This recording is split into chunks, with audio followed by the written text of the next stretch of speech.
Hey, you know, a lot of companies are so frustrated with their websites. It looks old, it's out of date, and it's not getting customers. But SageTree gets it.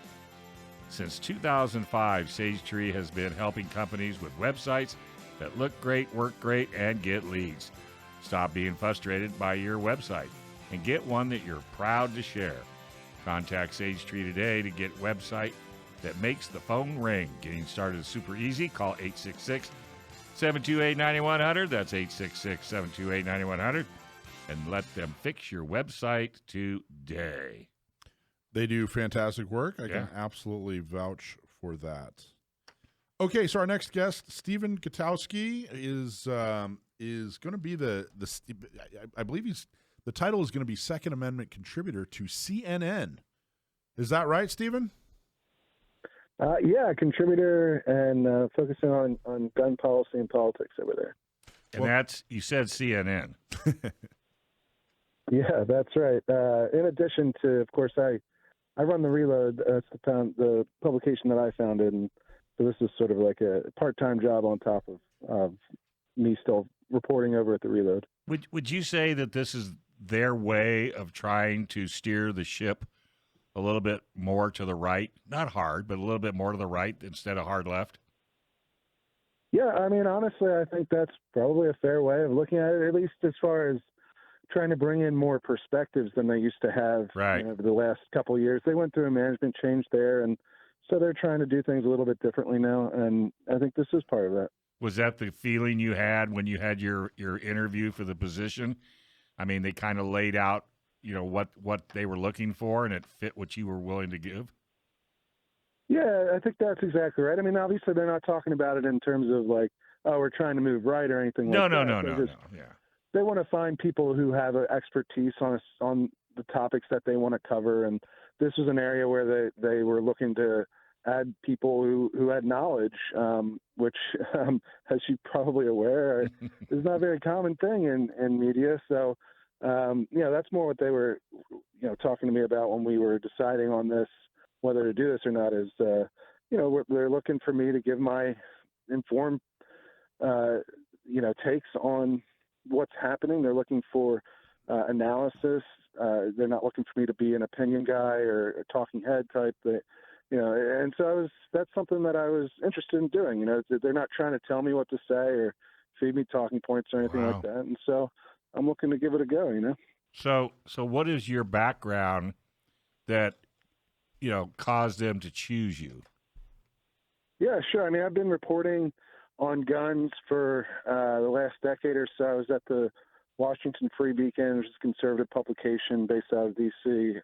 For almost 7 years, doing beat reporting on firearms policy and politics. And I'm a certified firearms instructor. I'm certified for basic pistol. I mean, a lot of people are, but I am as well. And I own guns and shoot guns and build guns. I have a lot of.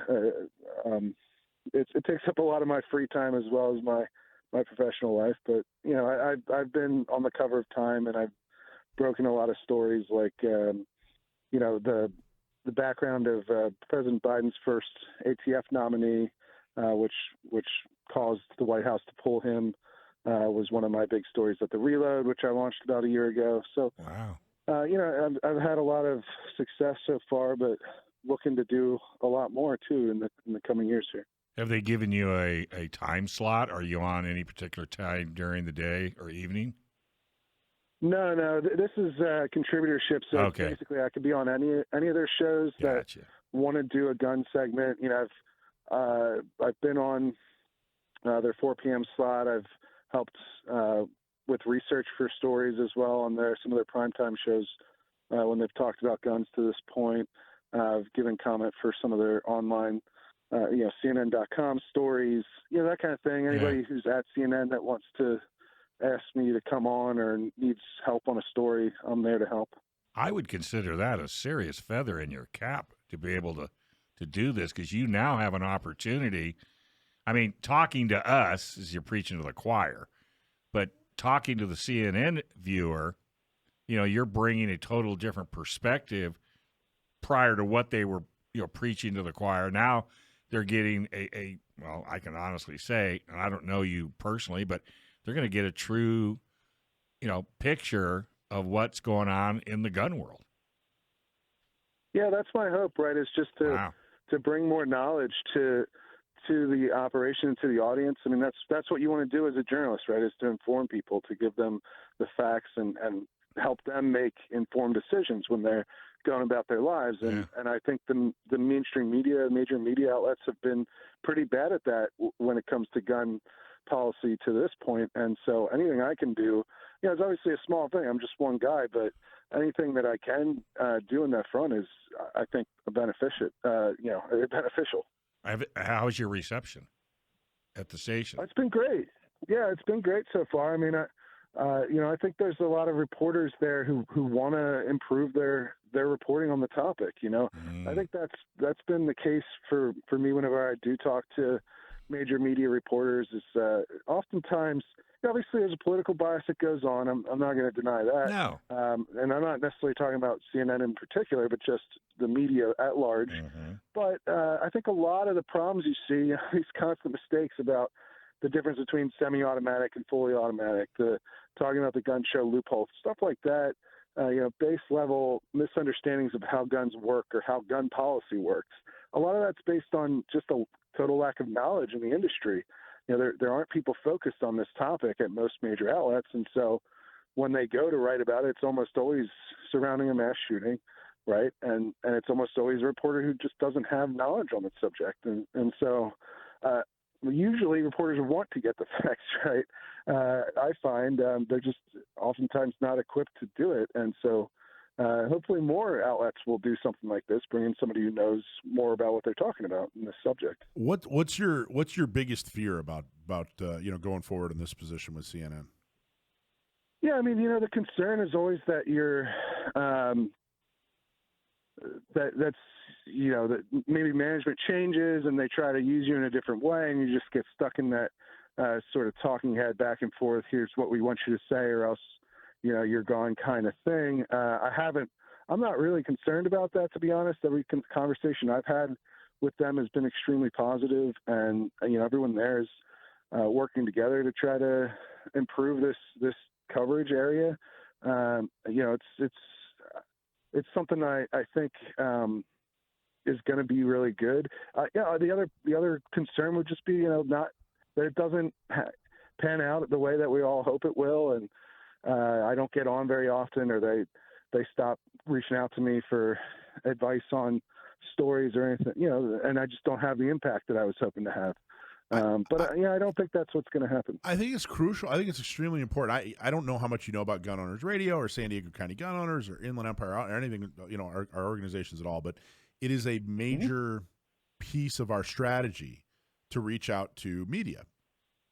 Yeah, I think that. Actually, I had someone from your organization on my podcast not too long ago. Okay, cool. So I think that it's been a huge mistake to gun owners have made a huge mistake over the past 30 years where we've kind of hunkered down and said, we're going to ignore mainstream media, and then that's allowed the other side to tell their story. So I think that's great. I think it's wonderful, but it definitely, just from my experience with news, it still makes me nervous. You know what I mean?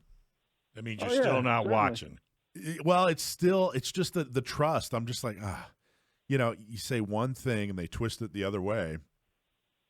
Yeah, and look, I think that's something that CNN management is aware of, that sort of perception among gun owners, and that's why they want to bring in someone like me, and not just me. They're trying to bring in people from all kinds of perspectives. They've got someone from the Guardian and someone from the Trace. So they're, it's not like they're just becoming going the exact opposite direction, and it's going to be written by the NRA or anything like that. But it's something where they're attempting to have differing perspectives so they can report in a more, give more quality journalism. And improve accuracy. That's what you want to see from them. And improve accuracy. So now, are you allowed to just be yourself, or do you have to submit a script as to what you're going to talk about?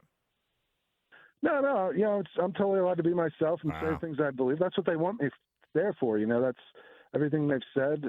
That's awesome. And they expected backlash and understood when there was some backlash from gun control groups, and it's they seemed committed to doing this in a serious way, and I've been really thankful for that so far, and I think it's going to pan out with better overall journalism, and that's what I want to see, and I think that's what they want to see. And by the way, commend you. That's awesome. I think it's fantastic.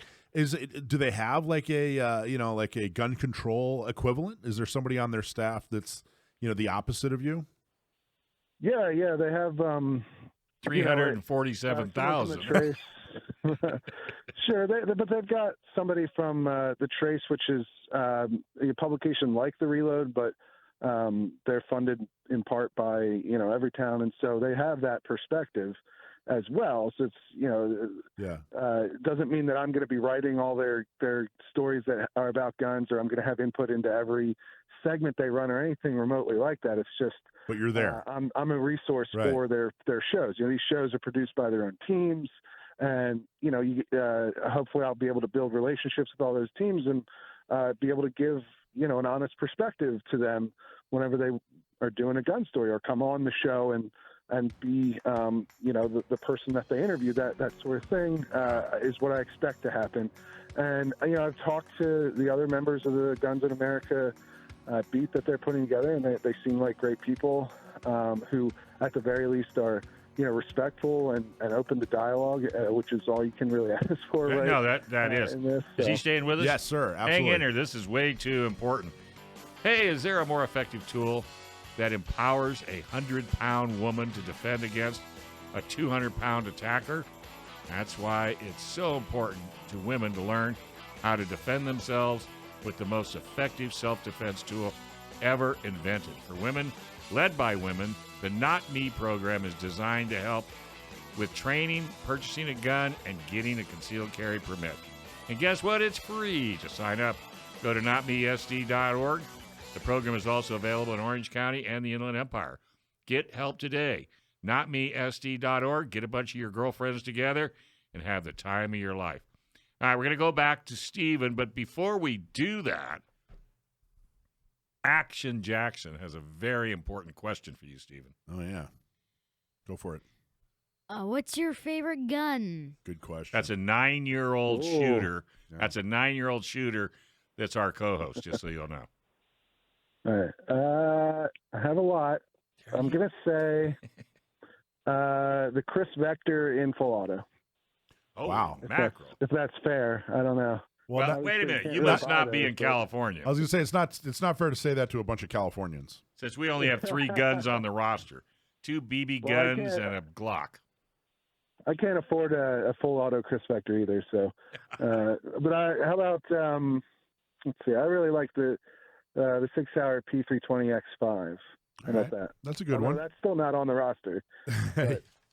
Hey, well, I'm just impressed you know what the roster is. By the way, everybody, we're talking to Stephen Gutowski. He's from The Reload. If you go to thereload.com, they describe The Reload. It's an independent, subscriber-supported publication founded by award-winning journalist Stephen Gutowski, who we're talking to. I like this section in your website here where you say that The Reload's focused on sober, serious reporting on firearms policy and politics to accomplish those goals.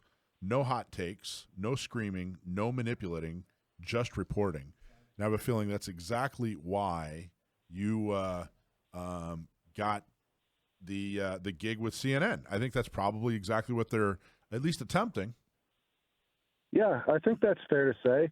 And I think that's something that sets us apart at The Reload, a way that we're a little bit different from some of the other gun publications or some of the major media outlets. A lot of major media outlets, they might know politics fairly well. They might understand what's going on in Capitol Hill pretty good, but they don't know a lot about guns, right?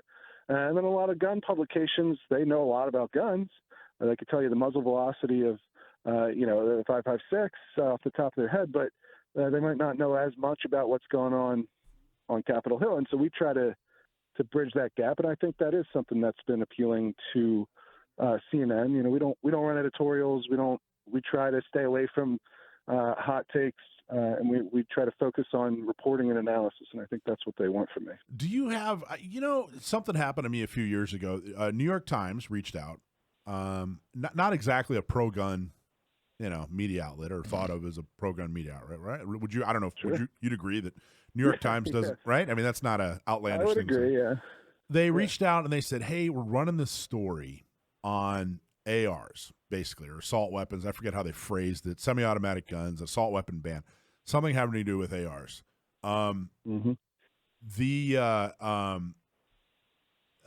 They said, we really want to get this right, and we want to get more things right when it comes to guns. We want more accuracy, is really what they were describing. So will you help us out? And I got really excited because, that's the New York Times. Like, all right, cool. Help them out. They said, hey, what about this? What about that? What about the other thing? Explain this to me. And I helped them with the accuracy of their story. But then the story came out, and it was as anti-gun as you could get, but it was extremely accurate. It was, in other words, they got all the terminology right, but it was still, and I felt really betrayed. Did they spell your name right? They spell. I honestly, I think they didn't even use my name, which I was kind of thankful for. I was gonna say, 'cause I'm like, oh God, thank God, because I don't want to be What are your thoughts on that? I guess when I asked earlier, before you do that, did you respond back to him and say, "Excuse me"? I think I just walked away because like I said, they had all the terminology correct. They didn't say like fully semi-automatic or whatever. You know what I mean? They had all the terminology correct, but then I felt like I just contributed to making their opinion valid, less attackable, and I was like, oh my gosh. And it really kind of made me step back and rethink some things. And I don't know if it was kind of a rookie thing or I had blinders on because it was such a big publication. I was impressed. What are your thoughts on that, though? And when I asked you in the first part of the segment, like, what are your fears? That's kind of what I was thinking. Is that something that scares you that might happen? Yeah. Well, that's actually really interesting, right? Because for me, it's I do my best to help reporters understand the issue and report on it accurately. And I can't, there's not as much you can do about what their editorial point of view is going to be. You know what I mean? Like, it sounds like what you're talking about here. Like, they got the facts right, but what they were arguing for, what they were pushing for with this piece, it was anti-gun, right? That's what you're saying. Right.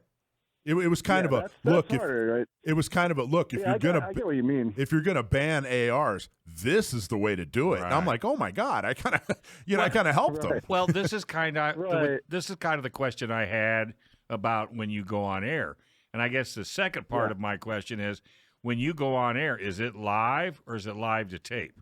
And if it's live to tape, do you get to see what they've done? It'll probably almost always be live. Okay. I understand what you mean, though. You're saying, well, what happens if you go on in good faith, right? And then they manipulate what you're saying to push a different point of view than what you're trying to advocate for. Right. Right. Yeah. I mean, and that's always a risk, but I think, I don't get any sign that CNN is going to try to do something like that with me. And I would, to me, it's like, it's one thing if, the reporter takes you out of context, or they get facts wrong that when they're talking about something. It's different. It's a different issue where, all right, they got everything right and they listened to what you said in terms of how to describe this properly, but you didn't like the message that they were putting forward with the reporting. Like, I get that, and that's that's just something you can't really control in terms of, like, the New York Times is editorially a liberal publication. Their editors, their point of view is left wing. They're in New York City, right? And so their publication is going to be more favorable from an editorial standpoint, from like how they look at the world towards gun control, than you or I might be. But I still think it's valuable to help reporters even in those situations, because it's important for us to be able to talk from the same understanding of how things work, the same language, the same fundamental basics about how guns work, how gun laws work, what we think should be different about them. We should at least be able to have that conversation from the same same starting point, if that makes sense. So even though they put out a piece whose what they're advocating for is very different from what you believe, it probably is still better off for you having that's my point of view on things, at least. Like, you're better off talking to them and helping them at least get the facts right, so you can have a more reasonable conversation with somebody after they write a piece like that. It's like, okay, at least we're starting from the same point now. I don't agree with the position that you're pushing, and here's why. Right. But at least we can have an actual conversation about it, instead of like, oh, I want to ban the fully semi-auto, rounds that explode the lungs through the Kevlar. There's a lot of gibberish out there, and I think you're better off, even in a situation. Now, if they take you out of context, if they quote you and try to imply that you're supportive of whatever position they're pushing when you're not, that's a different problem, right? Mm-hmm. That's an ethical problem. That's like, then you'd want to complain or go to another reporter and have them write about what the Times did to you, or whatever publication might be. Now, I would hope that the Times wouldn't do anything like that. They have, standards for that sort of thing. No professional reporter should be taking you out of context or pretending you support a position you don't. But you get the difference there that I'm trying to make. No, I get it. I'm just saying, from the CNN, have you done any segments so far, and have you watched them, and everything is exactly what you stated? Yeah, absolutely. I've done several, and all right. Well, that's good. You can always walk away. There haven't been any issues like that. Because you can always walk away. Yeah, I mean that's the thing about it too. Like, it's a contract. It's a year contract. So I'm hoping it's going well so far. Yeah, hang in there for sure. I think it's good. End up well. It's really good. I mean, if it falls apart, it falls apart. But I don't think it will. I don't think it will either. I think you sound your work and I think you're tough enough to make this thing work. And I think you've made a huge leap. But I think it's an important one. How much do you think the Bruin decision help them make the decision to reach out to you? That's a good question. I mean, it probably has an effect, right? Because it's going to generate a lot of news. The Bruin decision is changing the legal landscape for guns in America, and so there's going to be a lot more news stories coming out of the courts, in the coming months and years. I mean, you've already seen it. You guys have seen it out there in California a little bit. But there have been a lot of major rulings because of the Bruin decision already, and it's only been a couple of months. So I would imagine that played a role in terms of they want to staff up a little bit on this topic, because it's going to be more of a prevalent news story around the country thanks to that Supreme Court ruling. It does feel like it feels like the ruling may have kind of. It almost feels, I don't know. I mean, I wasn't in the room when they decided to give you a call, but it almost feels like it's like, well, this is the new reality. This is the new culture, and we better get on top of this. Which is, I think, a really, really good sign. Can't tell you how much I appreciate you taking that role and coming on and talking to us about it. Wish you the very, very best of luck. I hope that we. Stay in touch. Yeah, I was going to say, I hope to talk to you a lot, and congratulations. All right, buddy. Man, I tell you. Appreciate it. So if people want to follow you around, what's a good way to do it? Yeah, you can go to thereload.com and sign up for our free weekly newsletter, or you can follow me on Twitter at Stephen Gutowski. Thanks for watching this clip from Gun Owners Radio. You can watch us live every Sunday from 4 to 6 p.m. California time, right here on our YouTube channel, or if you're in the San Diego area, you can listen to us on 1170 a.m. We're also available on your favorite podcast platform for free. Don't forget to like and subscribe so that you can help restore and protect the Second Amendment, not just in California, but across the country.